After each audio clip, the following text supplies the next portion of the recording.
Please, good sir. because that last call bugged out. So There we go. should be good to go. We're gonna be on Sky All Temple right. for this round, guys. So Okay, guys. it's gonna be So- different than our Dragonshire and Cursed Hollow that we've seen. Yeah, this will be the second time I think we've seen Sky Temple today, I believe. Yes. For the first.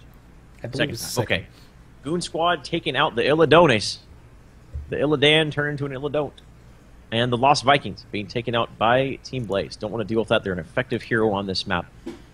So if no Illidan to be picked up for either team, Goon Squad has the first pick. Are they going to go with a Zeratul or a Kerrigan? Kerrigan, this is another map where Kerrigan can do really, really well in Sky Temple. No, they're going with the Sylvanas, and that's a hero we've seen on Team Blaze for the past couple of matches. So Goon Squad is going to sweep that out from under the rug of Team Blaze.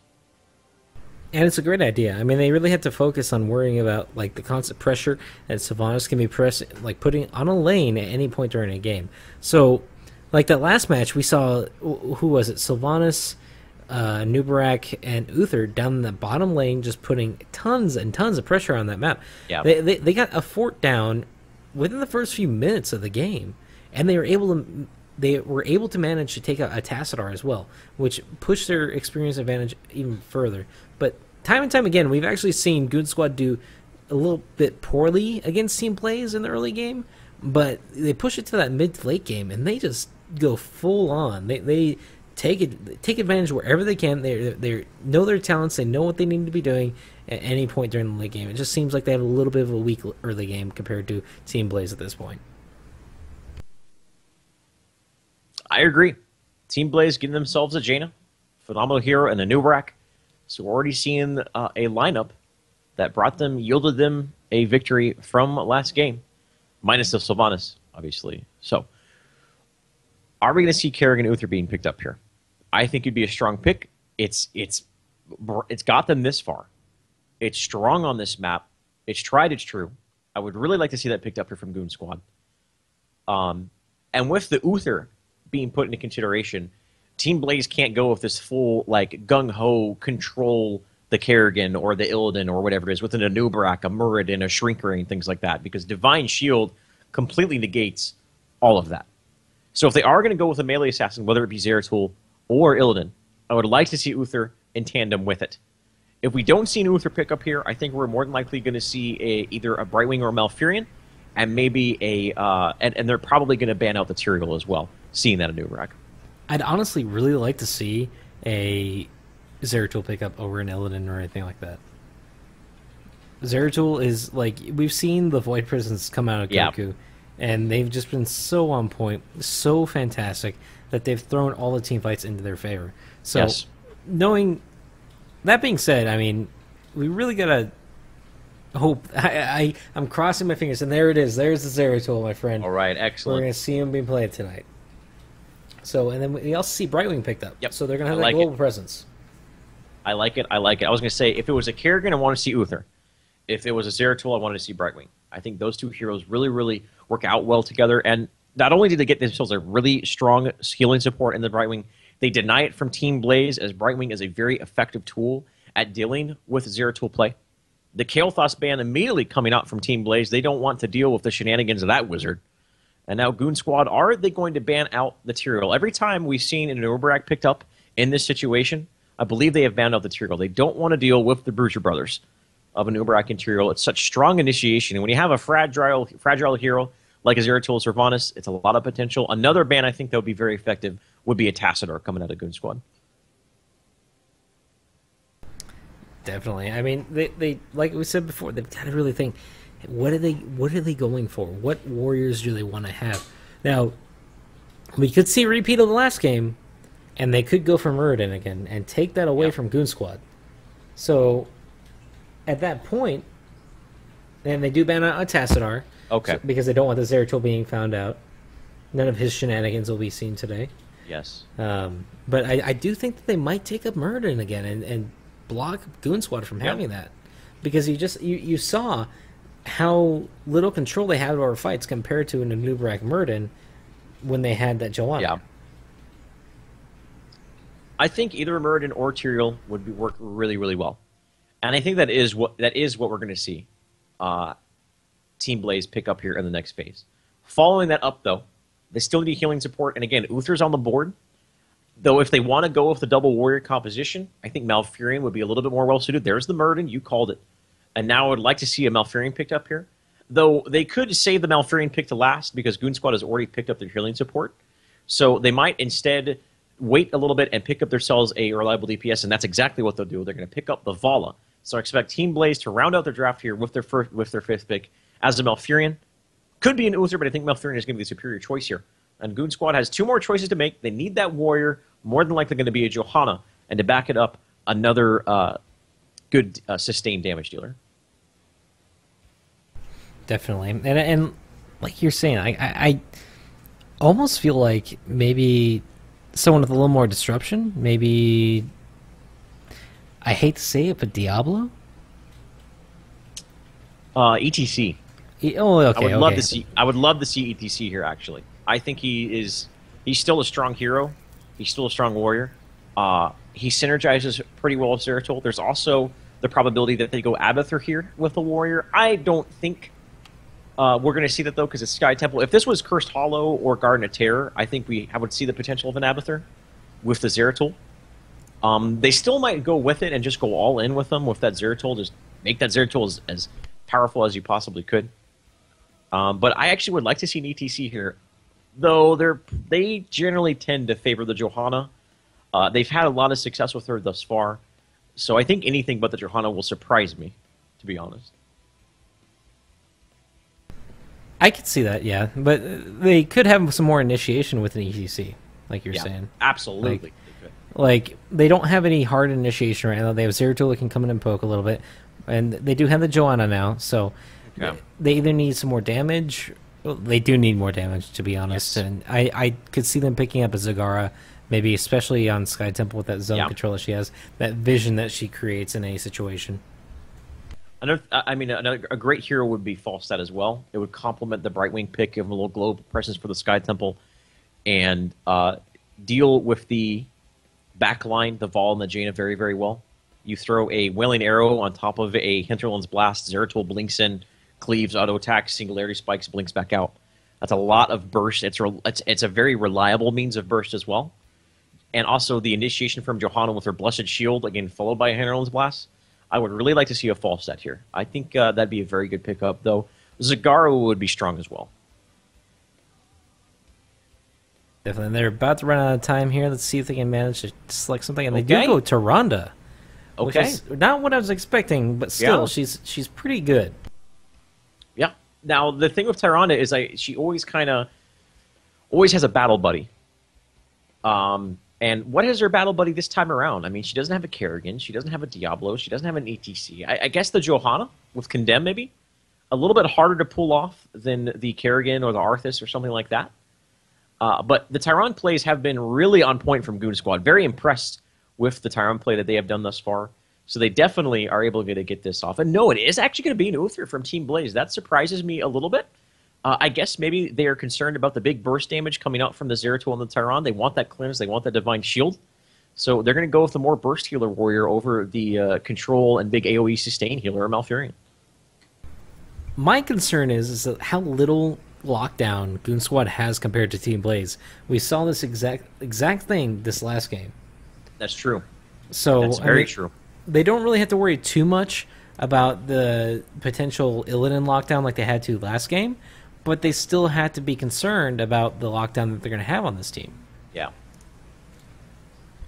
That's true as well. And with Zeratul, the heavy amount of lockdown is still a big factor to take into consideration, but it's not going to be quite as of a hindrance as it was with an Illidan. Because Illidan is you go into the team fight and you're there and you're going. You're going headlong into it. Zeratul is a little bit more finesse to him. He kind of tries to sweep into the backline, blink into the backline once he hits level 13. So as long as he doesn't get hit by one stun, he won't get hit by the rest. And he might be able to keep himself up if Brightwing goes with Cleanse, Protective Shield, things along that nature as well. And also some supplemental heals coming out from the Tyrande. Definitely. It looks like we're just waiting on these the lobby to get switched around so that we can... No, man, we're playing. Oh, we're playing? Oh. Yeah, oh. We're playing and casting at the same time. Sorry, guys. We're going to be casting our own game, so Just follow us. And, Pretty much a guaranteed victory if you and I are playing on that team, man. Truly. No handicap at all right now. And they're even saying maybe we can just play with the casters. No, they're switching us out. All right, coach. I thought it was our time to shine here, D, but unfortunately it is not. We're being subbed out. Oh, wait. We're being put back into the... We're not on the varsity team, unfortunately. Man. We're on the Pee Wee, man. We're on the Pee Wee team. Unfortunately. That's all right. Alrighty, guys. But we're getting ready to get into game number 3 of the best of 3 finals for week number 7 of Nexus Mayhem. Like I said, if you guys want to support us or anything like that, please hit that follow button down underneath the screen here. Helps us out immensely in getting more publicity and everything, so we'd appreciate it. Our admin team been doing a great job tonight so far. They will post our caster link in there, and if you could follow us on Twitter, we'd really appreciate it. But we're going to hop straight into this, Shane. I'm glad to have caster with you tonight. Hopefully we can do some more in the future. But it's going to be Sky Temple, man. So, ladies and gentlemen, this is going to be Game 3 of Nexus Mayhem, week number 7. This is the ace match for these teams, looking to secure themselves in a dominant position, get that prize pool. So, Sky Temple is a map where you have the temples, and it causes points of contention and kind of shift around the map. They're always going to be in the same spots, it's just in what configuration are they going to be. There is an algorithm to it. The first 2 always spawning in the middle and top, the second one spawning in the bottom, and then I just kind of forget after that. I know in 20 minutes is when you get all 3, but the game is loaded up. Let's introduce these teams one last time, D. On the left side of your map, we are going to have Boss Floss on Johanna once again. Get Up playing Brightwing, Goat on the Tirana, Goku playing the Zeratul, and Hosty is playing the Sylvanas.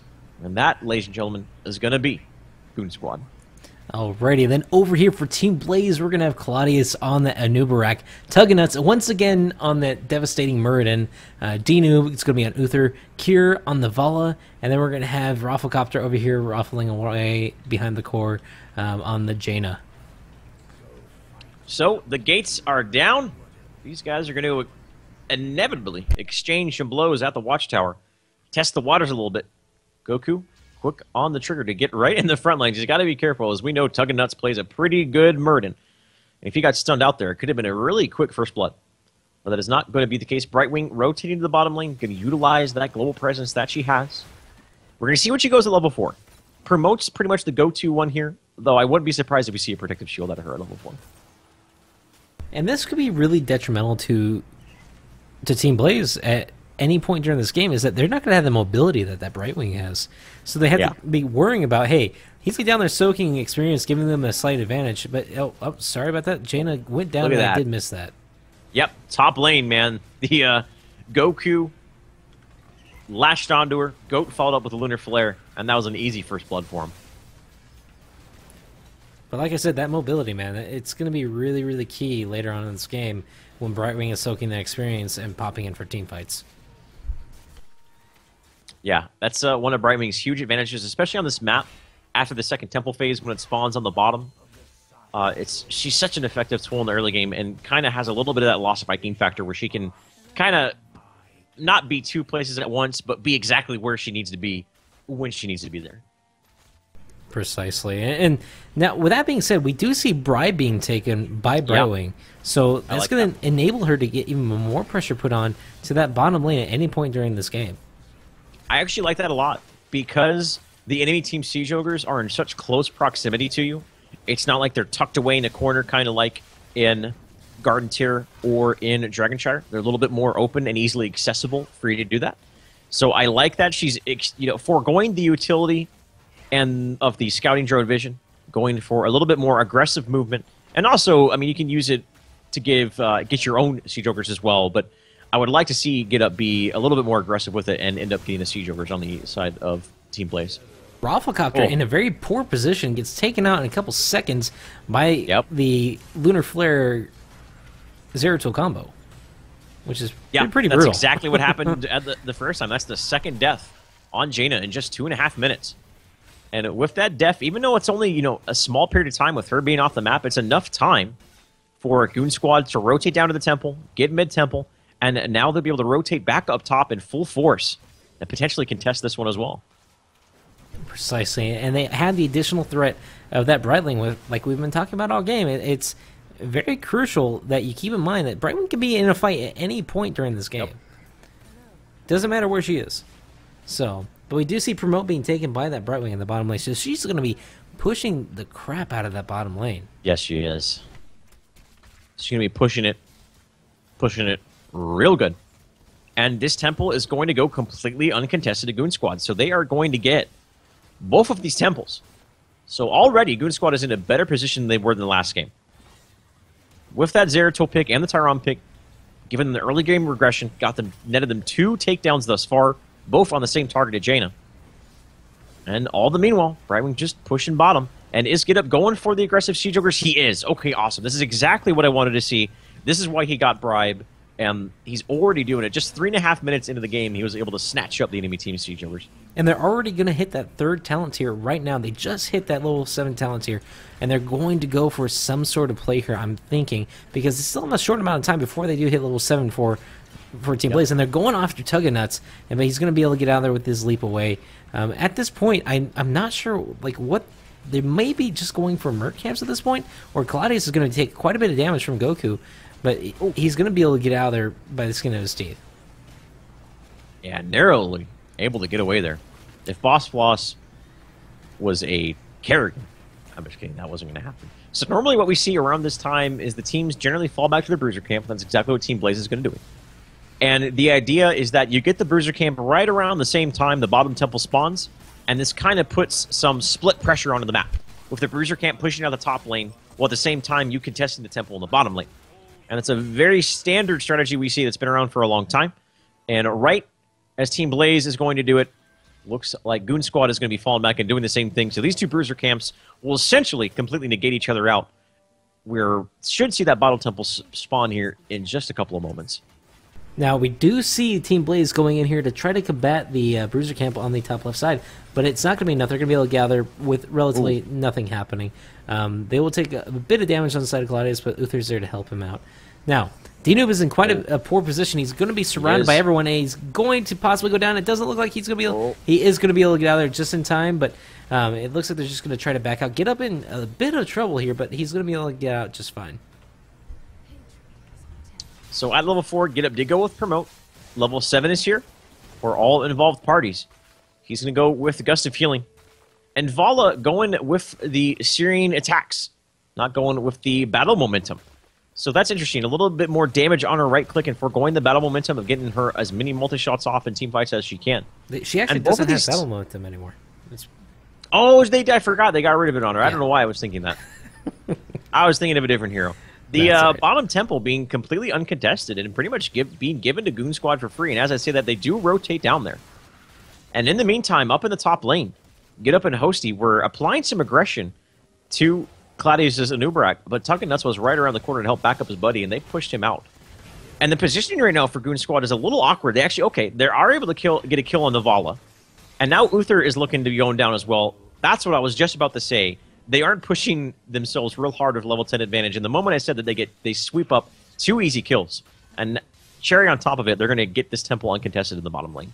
Yeah, Goon Squad is doing an excellent job at controlling these shrines. This seems to be like one of the stronger maps to me. It really seems like they've practiced this map quite a bit, practiced their positioning, and not to mention Goku on that Zeratul has been really, really great at basically forcing people out of fights. He's just been constantly, hey guys, I'm here still.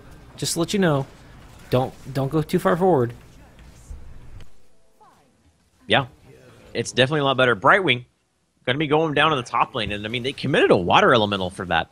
I mean getting that kill is good, but committing a water elemental to it this early on the match might not necessarily be the best, because Brightwing is going to spawn here in just a couple of moments and instantly be back in the team fight.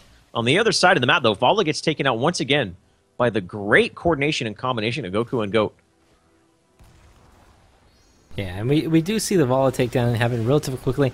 And Murden's in a poor position. Divine Shield going down on top of Murden. Goku's in a poor position. Does get the Void Prison off to get out of there. Is he going to be able to get out? It looks like he will be if he's careful. They are chasing him a little bit, but Joanna's helping assist in getting him out of there scot-free. So, all the heroics are down for Team Blaze at this moment. Yeah. And they have Blink heal up for Brightwing, but that's just a very short cooldown. Blessed Shield is about to come back up, so we should see some sort of engagement here possibly by Goon Squad at any point during the next few minutes. They are going to be able to get their own Siege Ogres for the first time in this match. Level 13 isn't too far away for Goon Squad, and level 13 is going to be real important for this Zeratul. Tyron does well, Brightwing more than likely. Brightwing has a couple options: Ice Block, Sprint, Sticky Flare. And then Sylvanas can get the speed on her Q, which is pretty much a sprint all the time. Just hold down that Q button and sprint around. So a big power spike for him. Mostly, the most notable power spike right now is Goku getting the wormhole, giving him a little bit more poke factor in these team fights. Definitely. Something you gotta be really careful about, especially with being able to go in and poke and using follow through to do that much more damage to an opposing team. Like, Zeratul is one of the most slipperiest. He's a super slippery hero, basically. Yeah, he's hard to latch onto, man. Yeah, it's something you got to be really careful with. I mean, they do have Uther, they have the judgment and everything like that, but again, it's still really difficult to hold him down. So the next temple phase, right here around the 9-minute mark, we have the polar north and south temples coming online.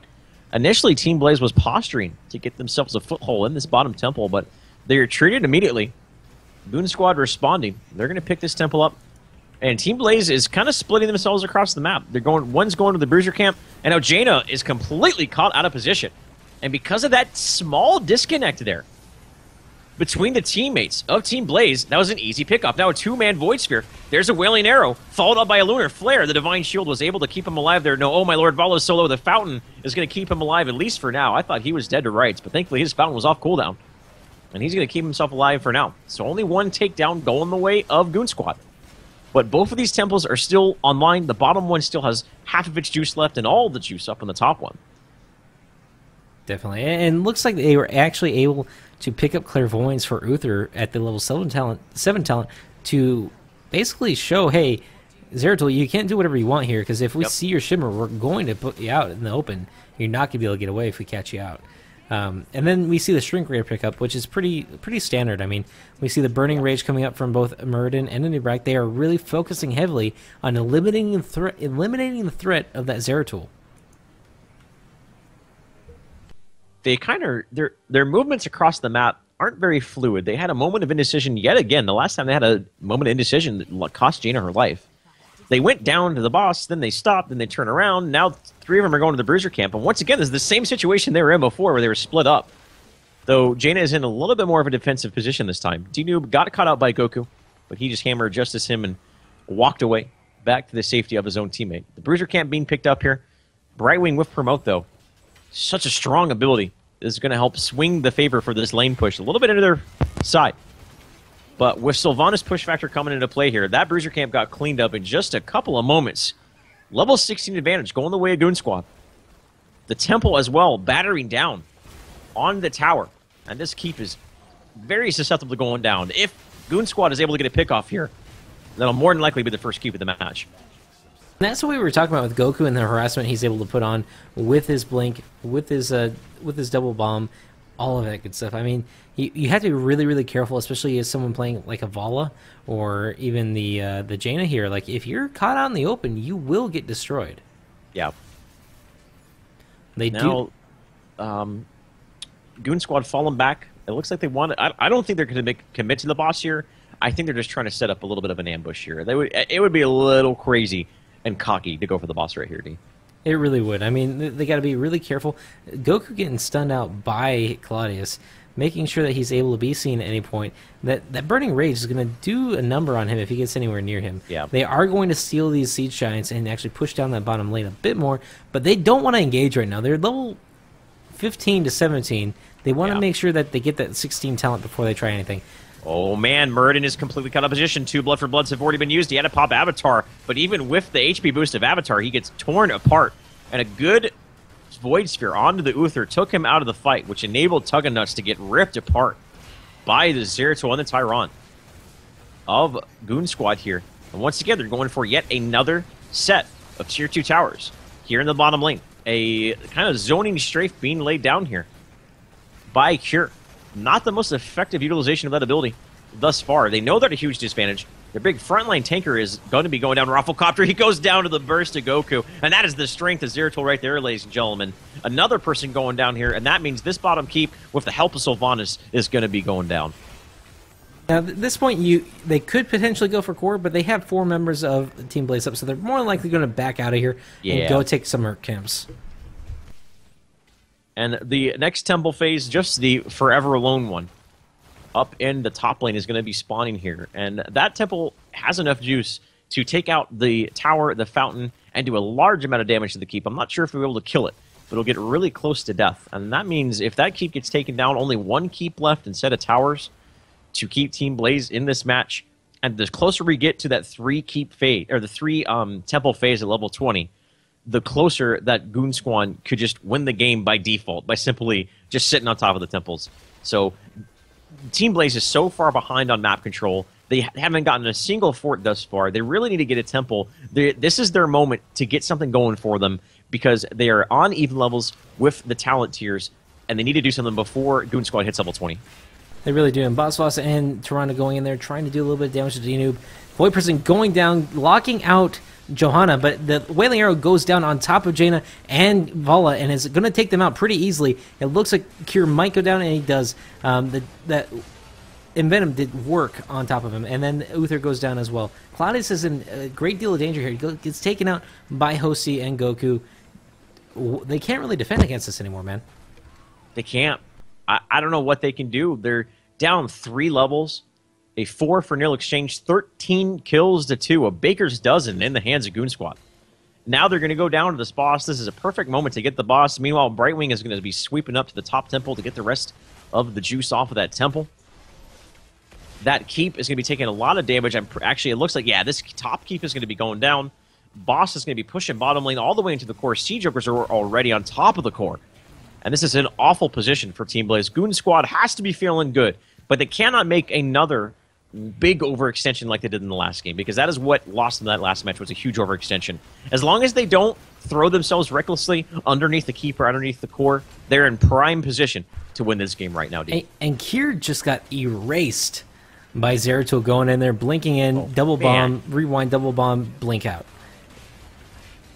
Just completely obliterate. Claudius is going in, trying to defend against it, but he's going to be taken down in a couple seconds. Holy cow. Wow. Okay. Goes down.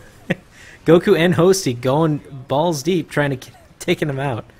This lineup from Goon Squad is so mobile. Between the Brightwing, the Zeratul with blinks, wave, and they're just going to go on the core, man. They're feeling good. Jane is going to be going down. The boss wailing on the core. Shields are already down. An Avatar and Divine Shield being blown, so those 2 rogues are on cooldown. And ladies and gentlemen, this is going to be an impressive display of calculated early game hyper-aggression.